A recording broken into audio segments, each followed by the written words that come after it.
Hello there and a very warm welcome to yet another edition of The Spotlight.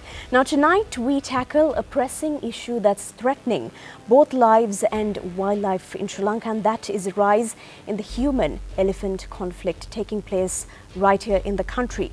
With the country recording the highest elephant deaths globally and a staggering number of human fatalities, the situation is quite dire. Now joining me today is Dr. Tempe Adams, a renowned conservation ecologist with extensive experience in human-wildlife coexistence. So together we will be exploring the causes, impacts and potential solutions at hand to this growing issue. Doctor, thank you for joining us today in the studios.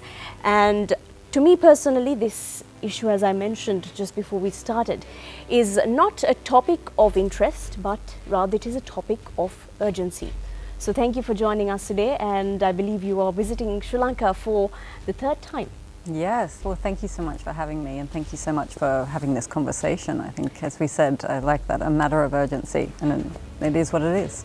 Definitely. Now Doctor, starting things off, let's talk about the current state of the human-elephant conflict in Sri Lanka compared to the other regions around the world. As an expert from, with your area of expertise, you have worked around the world, dealing with this issue. What state are we in as a country? Yeah, so I mean, it is a global issue. I'm being based in Southern Africa, so I'm based in Botswana, which is, for those that don't know, a landlocked country, right, situated right in the bottom of Southern Africa. And this human-elephant conflict situation is existing all over Africa, and it is also only increasing. Same thing, all the statistics in all the countries is only seeing an increase. So Sri Lanka isn't alone in this situation and in this battle. Mm-hmm. Yeah. Now, Doctor, let's talk about your work in Africa as well. What are some of the key similarities and differences you see between Sri Lanka and Africa? There are a lot. I mean, I think Sri Lanka does have, an impressive elephant population. In Botswana, we actually have the largest African elephant population, savanna elephants. Right. So we actually have 130,000 elephants in Botswana, which is pretty astounding, which means Botswana really does bear the brunt of the way Botswana manages its elephants has big implications for the global population, just like Sri Lanka is its own subspecies. So how Sri Lanka manages it is really, really important. So they both have that global responsibility. But I think, what the shared, there's a lot of different similarities, but we all have to really come up with solutions together. And I think that's why this collaboration is actually really lovely, because it is a global issue. Yeah. So Doctor, you are visiting here Sri Lanka on official work. Let's talk about the work that you are currently doing here in Sri Lanka. So I'm working with WMPS, which is an impressive society that's been running for, I think, over 178 years in all matters of conservation. So I'm specifically working on the human-elephant conflicts side of their work. And I just come on and help oversee and see what they're up to and give advice. And it's a really collaborative, very important experience to be having, because a lot of the solutions, we must share the solutions and the successes that we're having. So actually, we came up with a solar flashing light deterrent to keep elephants out of crop fields, and strangely enough, WMPS was using the same method in Sri Lanka, and we were the only two in the world at that time that were using this method. So we found one another actually through that. And then from there, our relationship has just grown over the years in co-supporting each other and sharing as much information as we possibly can. Definitely. Now, Doctor, the intensity of the human-elephant conflict in Sri Lanka, as I mentioned even in my introduction, is quite dire. And in terms of the elephant deaths is also rising. The lives of human lives that are being lost are also on the rise. Over the past decade or so, we see, especially many reports as well, that there is a huge increase in all of these both. Why do you think there is such an increase in both the loss of human lives and the lives of elephants as well? I think it's because, it's mainly down to increased human population, increased development, increased urbanization and reduction in protected areas. So as soon as you increase those numbers, you're going to be increasing the conflict rates, because elephants are having to move into human settlements. Areas they previously were living in are now being developed. So that's instantly just going to create these increased statistics and increased rates, unfortunately. Definitely. So do you think the main factors that contribute towards this is more towards from the human side of it, Doctor? Yeah, unfortunately I would say so. It's the elephants aren't changing what they've been doing through the years, but obviously development has to happen. We don't want it not to happen, but it does have a direct impact if it's not done the right way. And that is, again, same sentiment that we're seeing throughout Africa and the rest of Asia. So it is basically down to human population growth and development. Now, deforestation, agricultural expansion, these are some of the key changes we see, especially in changes of land in Sri Lanka. Doctor, let's talk about the impact, especially of deforestation. There are conversations like climate change kicking in, a very well-spoken topic, not just in Sri Lanka, but around the world. Sure. What are your thoughts on this, Doctor? Yeah, the fragmentation is really important. Obviously, the protected areas are getting smaller, but the really key thing that is impacting it is wildlife corridors. And wildlife corridors are so important because they give the animals safe passage between these different islands of protected areas. And more we're seeing these being sliced up, blocked. And as soon as you do that, you then push wildlife into the newly developed spots, and that's creating and exacerbating the whole situation and issue. And then when you add climate change on top of that, it's just making everything more stressful, and it's just almost like you have a boiling pot, and it just keeps increasing in temperature and bubbling. And then of course agricultural expansion is happening because we need to feed our growing human population. But I think a lot of work needs to be done in really recognizing the importance of wildlife corridors and their connectivity to help try and reduce these issues. Let's dive into the social, economic aspect of things, Doctor. I believe we have many things to talk about, and the next 40 to 45 minutes will not be sufficient to talk about the work because this is a matter of urgency. So let's, many things to talk about. So I'm diving into the social, economic aspect of our conversation this evening. Now, there are a lot of local communities involved, especially at the front lines. Yeah. Given in your area of expertise, let's talk about how this affects the social, economic aspect of communities, especially in the rural areas. Doctor. Yeah, the communities are on the front line of this conflict. That's the reality of it. People living in the capital cities, they're not the ones living with the animals, so they don't bear the brunt of it. So it really is often the most marginal communities that live off subsistence farming that are feeling it the most because they're literally living with these animals. So it is a huge socioeconomic issue, and they need to be, and sadly very often they're the ones that are very unheard. It's often the people living in the cities that are yelling and speaking for them, but actually it's hard to get an on-the-ground proper opinions and perceptions of what's going on. So it is really important when you're kind of coming up with any kind of solution that they be as involved as possible. Now, in terms of long-term effects, what do you sort of foresee, Doctor, if this human-elephant conflict, if it continues at this rate? Yeah. What are some of the long-term effects you predict? We're going to lose our elephants. And that's the bottom line. If it keeps going at the rates that we're seeing, and it is increasing annually, I just saw a very interesting lecture this morning by some of your lead scientists here. It's not looking good. So the reality is there's only a certain number of Sri Lankan elephants left, and they're only found here. So if this keeps going the way it's going, we're going to lose the elephants. And it's not just in this way that we lose elephants, Doctor. We lose them even through natural ways, through accidents. Absolutely. So, we should not be making things easier in that way. We should be doing our best to mitigate this issue. Absolutely. Now, going into the importance of our Sri Lankan elephant, how important is it? I think we would like to hear it from you. They're vital. They're vital in so many different ways. There's big cultural significance of this elephant. As I said, they're a subspecies of elephant, so they're only found here. Yeah. So they're incredibly unique, and they're also really important economic tool in the country because people want to come and see the Sri Lankan elephant. Elephants are very loved, very revered all over the world. So I think it brings in a lot of tourism, which then brings in a lot of jobs. they are just incredible animals, and it would be a very sad thing to see them disappear on our watch at the rate that we're seeing. So I think people recognise often the significance of them, but understanding and how to conserve them and how to kind of help this situation is the big issue. Doctor, you mentioned that if we continue at this rate, we will lose our Sri Lankan elephant. Yeah. If that was to happen, hopefully it will not, and we will never reach that day. But hypothetically speaking, Doctor, if this ever happens, let's talk ecologically. How will this have consequences on our ecological aspect here in Sri Lanka? So elephants are ecosystem engineers and they're keystone species. I feel like this term often gets thrown around a lot and people often go, I don't really know what that is, but basically if you were to remove elephants from the ecosystem, certain parts of the ecosystem will collapse. So you need elephants for the regulation of the environment here, and that is in every place that we actually have elephants.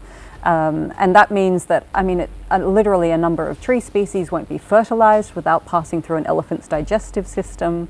Elephants, we often call them the gardeners of the environment as well, so they often, the way they browse and graze, they make space for other tree species to grow up and to grow and germinate, and their dung literally fertilizes the soil as well, so they really put a lot of nitrogen and carbon back into the environment. So they've got a lot of different really important roles that they're playing in the ecosystem by just being there and being elephants. If you were to remove that, it can have a very catastrophic impact on the whole ecosystem functioning. My next question is probably a very common question people might ask you, Doctor, but it is also a burning question at the same time. The need to balance, how do we actually protect the lives of humans while also protecting the lives of an elephant? How do we strike that balance? Gosh, it's the number one question, isn't it? That's Yeah. what we're all trying to work out.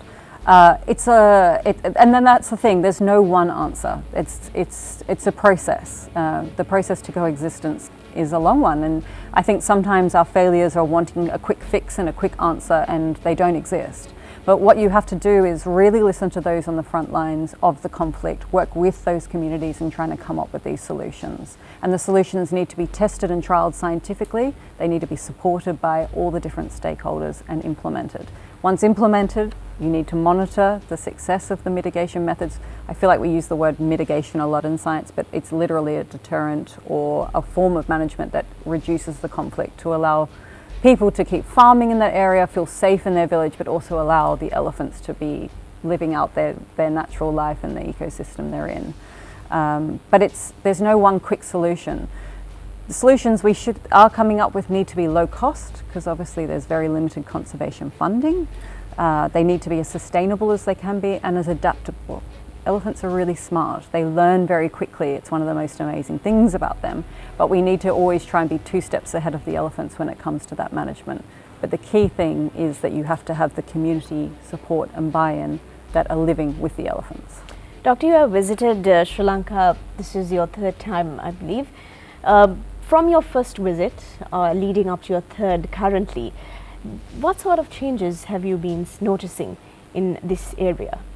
I know you can't keep me away. I seem to always come back here. The conflict is increasing. That's definitely what I've seen. I've seen more development. I've seen more roads being built. And I can see that pressure increasing in the wild elephant population that I've managed to go and visit. The solutions definitely need to be in place now. And that's where WMPS has been so brilliant. They're really trying to step that up and support as many communities across the country living with elephants. So the need is only increasing, basically. You said you have conversations with the communities on the front line. What are their thoughts and opinions, Doctor? So I think it's so vital to actually stop and ask people what they think of elephants and have they themselves seen changes? What have those changes been? Have they seen differences in elephant movement patterns in the area? I think it's really important to understand and know the elephant ecology and their movement ecology, but you also need to know the human side of it. And I think that's a great start of a conversation to build on management and a mitigation tool. So you have to build up that trust and relationship. Generally speaking, when sometimes there's layers to conflict. There's the initial dispute, which is like an elephant came and crop braided. But then maybe there's a deeper resentment to a lack of maybe support, or a lot of communities often feel like they don't feel heard or seen or listened to. So I think as soon as you start that conversation and willingness to actually want to understand what they're going through, then you can actually start to talk about what kind of management can you be putting in place. Going into mitigation, Doctor, it's also quite vital, as you mentioned. It's a recurring term that we hear in the human-elephant conflict. Now, throughout your work, not only in Sri Lanka, but you have worked, as I mentioned, especially in Africa as well. Some of the most effective mitigation methods that you have come across, or some of the most mitigation methods that you have implemented and have worked, what are these methods, Doctor? So it does vary on the area because the conflict does change, right? So you have conflict in urban settlements. So for example, the township I live in, a lot of people have moved into that area for tourism jobs. It's a very big tourism hub. So people from non-wildlife areas have moved up for jobs. So they have no knowledge of how to walk in a place where there's elephants, how to drive if you come across an elephant. So once you understand where that conflict's coming from, so the conflict's coming from a lack of understanding or knowledge of elephants. So once you get that, then you can put together an education campaign, or make sure that you can fill that information, put that information out there. So putting out, and it can be different platforms, it can be going and talking to businesses, it can be creating posters, educational material, radio campaigns to help try and give people the advice and skill set of what to do when you're walking along and you see one, and what to do when you're driving. So it's about targeting education campaigns. And then it can be conflict where you're actually working with farmers one-on-one about trying to stop them crop braiding. And so maybe it's about understanding when they grow, what they're growing, where do the elephants come from, and then you can implement certain tools. So one that has been very successful, which is the shared one that WMPS and we've been working on, is flashing lights. Right. So flashing lights, so they call it the LRS, the light repellent system here, and then we call it the solar strobe lights. But it's a flashing light technique that looks like a barrier to elephants, so they don't cross it, they get very disorientated. So it's a great thing to put up around a crop field because elephants then won't come in. It's quite new and novice, and it looks like sort of a disco at night time, but it's incredibly effective. So there's a lot of different solutions, whether it's about human safety or crop mitigations, that need to be implemented. But again, you need to understand the conflict and what's actually going on to then implement the right mitigation. Doctor, now this electric fence that we see, I think it's used very commonly, especially in the areas where there is a high density level of elephants in that certain area. Is that a good method, the electric fence? Gosh, yeah, it's an interesting one. I think in some cases, yes, but generally fences just slice up the environment.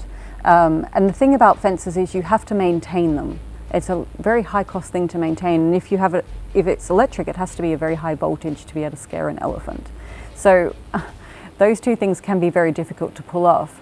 The fact of the matter is, if elephants aren't getting what they need in the protected areas, maybe there's an increase in invasive species, maybe there's not water available, elephants will have to go out to get the food that they need to survive. So that barrier can be very challenged. But electric fences are definitely not... I think there's a lot of mixed emotions on that one. Yeah. Certain people advocate for it, certain people don't. Yeah. But in terms of putting the elephant first, does it harm them, Doctor? I think it depends on... There's an initial shock, of course. Yes, but, yeah. Are there any long-term effects on the elephant with the usage of this? Yeah, I mean, literally, if the voltage is too high, it can kill them. Definitely. I think it just depends on, every electric fence is different. And that's why we have lots of differing opinions because of that. I think sometimes desperate times, desperate measures. Yeah. But yeah, it's not a long-term solution. But Doctor, nevertheless, you were mentioning this light system. That seems to be a great alternative, isn't it? It's brilliant, yeah. No one ends up getting hurt with this light system. Again, it needs to be adapted and keep 2 steps ahead of the elephants, move it around, we take ours down at the end of the season, so elephants don't get habituated to it because we have a very specific crop growing season. But that's where having adaptive mitigations are really important. But the most important long-term mitigation method is wildlife corridors and keeping wildlife corridors open. So as soon as you can understand where wildlife is moving, make sure that gets protected and not developed on, then you're actually allowing wildlife to keep functioning as they normally would do without pushing them into areas that they wouldn't normally go into, which then creates more conflict. So actually really informed land use planning is really necessary, especially with increased development. More than, research is of course very important, Doctor, but I think personally, from my point of view, I think it should start from ground level education. Absolutely. Starting from school, starting from a grade 1 student. How do you deal with a situation like this? Absolutely. I think, Doctor, we would like to hear from you. How important and how crucial is it for the education system to sort of implement modules, etc., in this format, especially for children? You don't have to wait till a child or an adult to head into research to learn the importance of this, because we are in a very crucial point of time. Yeah. So what are your thoughts on this topic? It's fundamental, absolutely, absolutely fundamental. I should say that is the longest term solution, because that's our future. They're our future leaders. And so if you can really make sure the right information is taught in schools and they can really understand it, then they distribute that information, they grow up knowing that information, and then they're even more empowered. We always say knowledge is power, and I think starting at that level is fundamental if you want to have long-term conservation in a country. Now, low-cost, scientifically proven methods can be adapted into the Sri Lankan system. Doctor, let's talk about some of these methods apart from the light system. What is the name of that again? Oh, the LRS, the light repellent system. Right. Yeah. So apart from that, Doctor, what more can we do? I think low-cost methods. Educational campaigns. I think it's really, really important to make sure make sure it's communicated in the right platform. Find out where people are getting their information from. For us, the radio is really big. So making sure you get proper information put across the radio. Everyone will have little solar radios. You don't have to own a TV or anything like that. And making sure, being clever about what media you're using and who to target and how to get it out there. Translating it into different languages to make sure the right target audience is understanding it. But that's where I think you need to understand that level of conflict and how to communicate it. So if people are saying it's a safety issue, then put a safety campaign together specific for that audience. So then you never want to be in a place where people feel as though they can't get the right information. You want to be able to make sure it's there at people's fingertips if they want to consume it. All right, Doctor, it is time we head into our first break this evening. We will be back though with much more information coming your way. Remain with us and we will be back.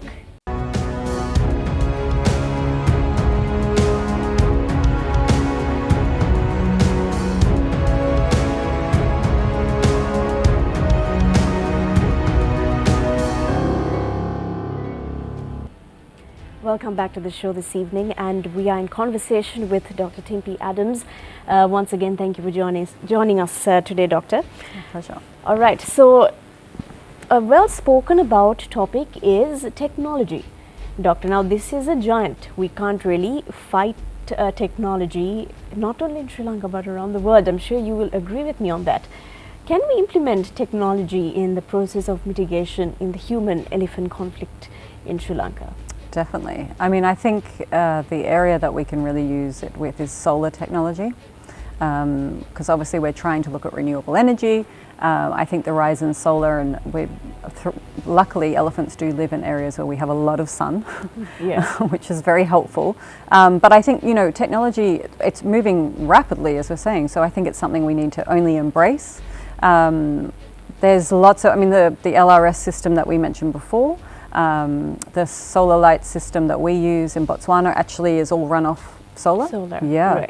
Right. We try and make, even if you were to, we've also used different, so that's again about the sustainability of the mitigation method. But if you can power things using solar, that is brilliant, and it's only getting more and more refined. So then it's a less and less dependency on power sources, which is fabulous because a lot of these people on the front line of conflict don't have electricity. Yeah. So actually the increase in technology is only going to be good things. And there's also, what's really important is to understand where and how elephants are moving in different areas. So we do that using GPS collars, GPS collaring devices.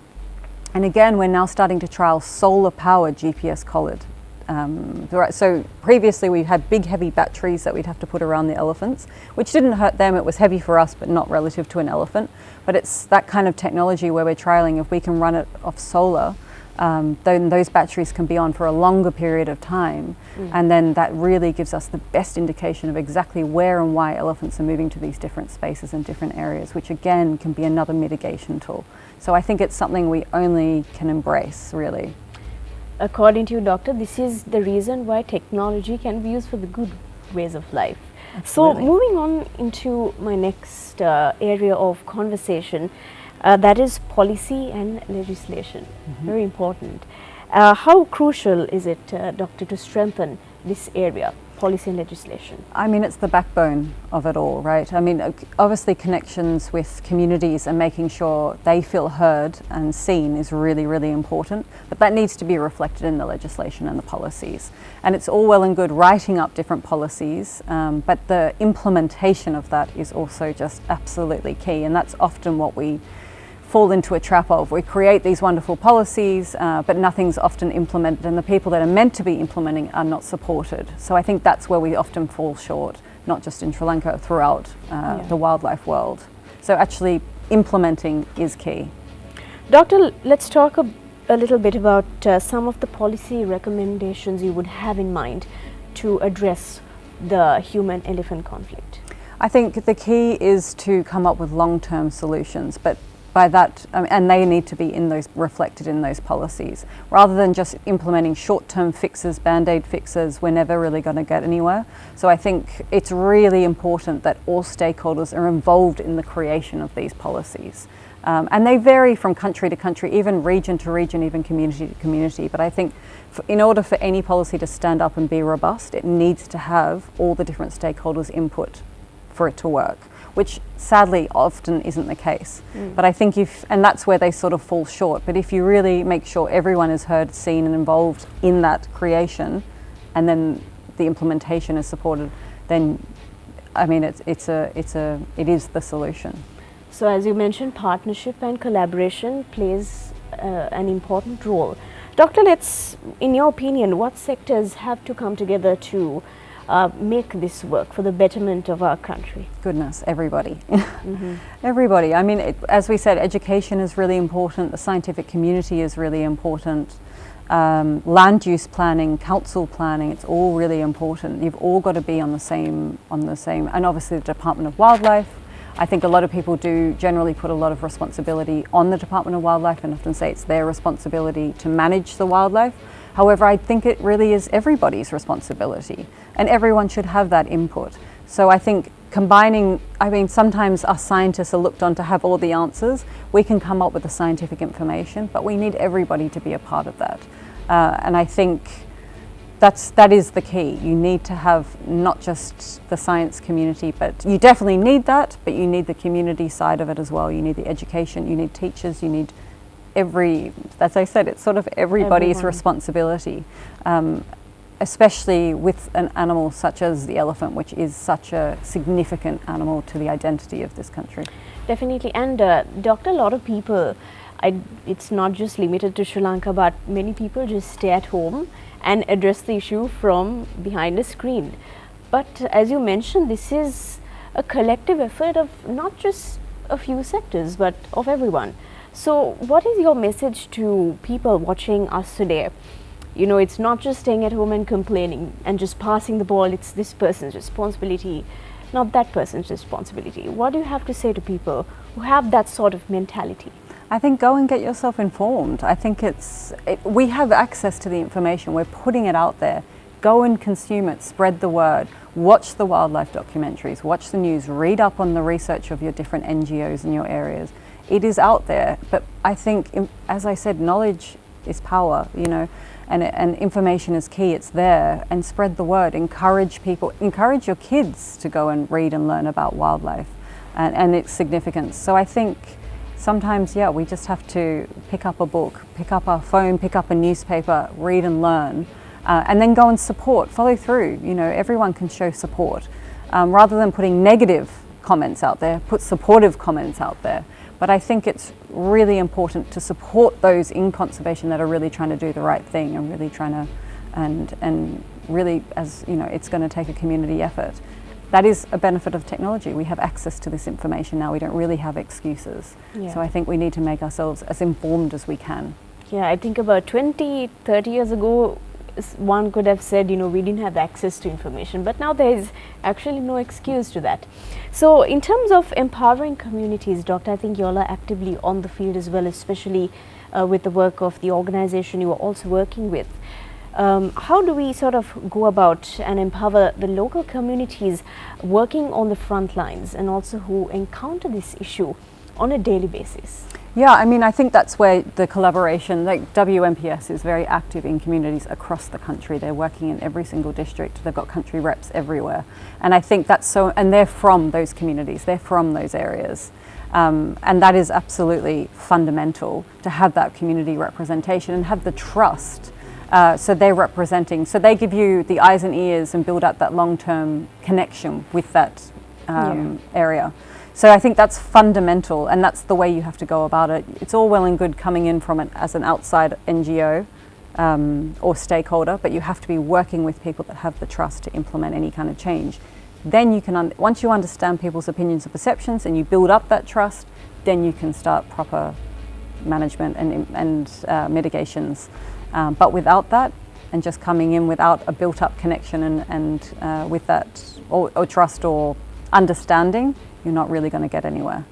Doctor, let's take a few examples from your work in Africa where community engagement made a significant impact on reducing the conflict. Yeah, I mean, again, I think it's just starting that conversation, building up the trust and faith, understanding where the issues are. A lot of it can be frustration, not necessarily over elephants, it can be frustration over a failed project that's happened in the history that that community's had there. You know, I think, but you don't know that until you have a dialogue and really spend time with the people living with the wildlife. And for you to come up with the solutions, you've actually got to be there on the ground and be experiencing what they're experiencing, understanding what the key issues are. So it's about time and having those very important relationships. I think WMPS, you know, the work that they're doing is vital because they have really invested in people across the country. And they're not just sitting in Colombo dishing out management, they're actually making sure they're using local people on the ground, empowering them with information, then they can spread it in the community. Doctor, just to ask you something a little bit about you. You have released quite a few works, especially in terms of research, and you had released some of your publications on the BBC and CNN and various international organizations. Let's talk a little bit about your work, Doctor. Yeah, I mean it's obviously really important to get the work out there, and I feel very grateful that it was covered in such an international stage. But as we said, elephants are globally very important animals. Everyone's really interested. I can't tell you, anywhere I go in the world, people have got a story about an elephant or a documentary that they saw about. So it's a really emotive animal that brings out really interesting reactions. So people are just naturally very, very, I think, connected to them as a species. That's where it gets that sort of recognition. So when people hear about these conflict rates and this increase in conflict, people are obviously very concerned.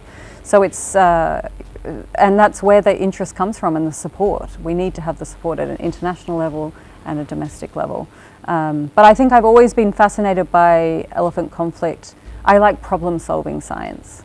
I've never really been drawn to just finding out something new about a species, but actually more, it's almost like a detective work. What's our problem and then what's our solution? I've really always been really drawn to that. So human-wildlife conflict seemed like a very obvious research topic for me to kind of go into that can, have huge implications. And it does bring me to somewhere like here where we have the same issues, and it's really such a pleasure to be able to be sharing the successes and talking about the failures and then learning from one another and because it is this global issue, but we've got to work together as a big community to solve those problems. Clearly the Asian elephant is a globally spoken about topic, especially from a global perspective. Doctor, what are the thoughts and conversations you hear about the situation of Sri Lanka? I mean, I feel like Sri Lanka is really growing as a tourism destination, and a lot of that is to do with the elephants and the wildlife. People come to see wildlife here. It's obviously known for its beaches as well, but I do think it's one of the few places in Asia that still has big, vast wildlife areas and incredible national park systems. And I think that's something that we need to savour. And obviously, and I think, you know, Sri Lanka is in a great position where there are people that are really willing to try and solve these problems. It's being spoken about. This is a great example of making people more and more aware. So if the international community can see that that's happening, and then Sri Lanka can be a leader in conservation, you know, they really can be making a big global mark for conservation, because you can see, because of the shape of the country, the size of the country, you can really have big implications and a big impact and be global leaders in saving the species. Now, Doctor, especially in Sri Lanka, we have a very strong indigenous presence as well. Now, there's a lot of knowledge from that area of conversation. How do you think we could integrate this indigenous knowledge that comes into play and also modern conservation techniques? It's two different eras, two different generations coming together. Sometimes there could be conflict of interest in terms of finding different techniques, but I think both have the same objective, and that is something positive.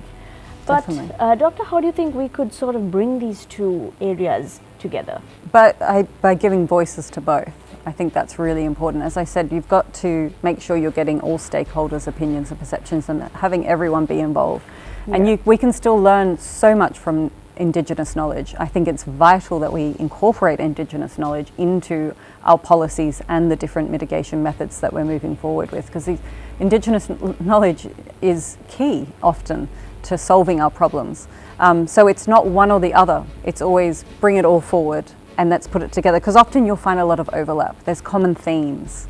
And I think as long as everyone's feeling heard and feeling like they're contributing, you're more likely to have success or implement successful management. Yeah. Now, going into research and scientific understanding, a very strong point of view from your area of expertise, Doctor. Let's talk a bit about some of the gaps you see in the research in Sri Lanka and in understanding the human-elephant conflict. I think what can sometimes be an issue is there's a divide between the people living with wildlife and the people that aren't living with wildlife. And often the people not living with wildlife are creating the management and policies, and there can sometimes be miscommunication between the two. So I think really making communication clear and making sure, again, people feel represented is really, really important. I also think scientists need to get better at communicating. I think sometimes we can be at fault for kind of getting a bit too caught up in our research and what our studies have been, and not actually clearly in articulating what the results are and what implications and solutions you can have for that. So I think just clean, clear communication so everyone feels like they're involved is really, really important. Now, in your view, Doctor, are there some global partnerships that Sri Lanka could invest in and it could also benefit this issue that we are addressing at the moment? Yeah, I mean, I think it's key that we learn from each other. There's so many different high levels, there's the IUCN level, there's a human wildlife working group within the IUCN that has representatives from all over the world. Again, it's about just sharing experiences. What's been successful, what's not been successful. It's so important to talk about all of these things. So big conferences, there's representation from Sri Lanka in a lot of these different spheres. This is a great collaboration that we've got. I mean, the fact that we've got a Botswana researcher talking to Sri Lankan NGO and working together is really important. So I think, and to be honest, also communicate, I mean, this is a great platform as well. We're going to be putting it further out there. I think just communicating as much as possible at all different levels is vital, and making sure, again, even Sri Lankan researchers, making sure their work is being covered in big international stakeholders and news houses is really important. Get the message out there. So yeah, I mean, I say yes to all modes of communication and all modes of collaboration internationally. I mean, we do have the ways and methods to make this work. Absolutely. Social media is the giants of all time, so why not make use of it for the greater good in addressing important issues like this? Doctor, as time is catching up, we're on the final lap of the show as well. Let's talk about some long-term solutions that you see and some long-term solutions that you think are viable to ensure both human safety and also the safety of the animals. So, as we said, education is key. of course. Yeah, absolutely. There was a study done reviewing all the human-wildlife conflict literature across the world, and the number one most successful mitigation method was community campaigns and education. And that is as we said, investing in the future generation is absolutely key, but then also land use planning, really being aware of where wildlife is going, going to, and making sure that's implemented in land use plans is fundamental. So those are your two biggest long-term solutions to relieve this conflict. How optimistic are you about the future of the human-elephant conflict in Sri Lanka, given the current trends and the situation here? Gosh, I'm an internal optimist. Right. I think working in conflict resolution, it can be hard to see the light at the end of the tunnel. Yeah. But I think the willingness is there, and that's what's key. The willingness is at a community level, it's at every kind of stakeholder level, and you have the tools to pull this off. So I'm positive about it. I think it's great that we're having these conversations, that you're featuring something like this. I think all the ingredients are there to get to a form of coexistence. So I'm feeling very positive about it for Sri Lanka. And our final message, or my final question rather, is Doctor, what do you have to tell everyone watching us today? Your take-home message. Go get informed. Read up, support your local conservation initiatives, go out and read something new about elephants, get a better understanding of elephants. We have the access to the information. Yeah. They'll never cease to amaze you. I think get out there, learn, support your kids, encourage them to learn more about wildlife. I think, again, knowledge is power, so I think we all just need to inform ourselves a little bit more. All right, Doctor, and as time is catching up, it is time to wrap things up for today. And let me thank you on behalf of the Independent Television Network for joining us today. Thank you so much. It was a real pleasure. And that being said, it is time to close things up for this week. Join us again next Monday, same time, same place, for a story that will ignite change. Until we meet again, stay safe.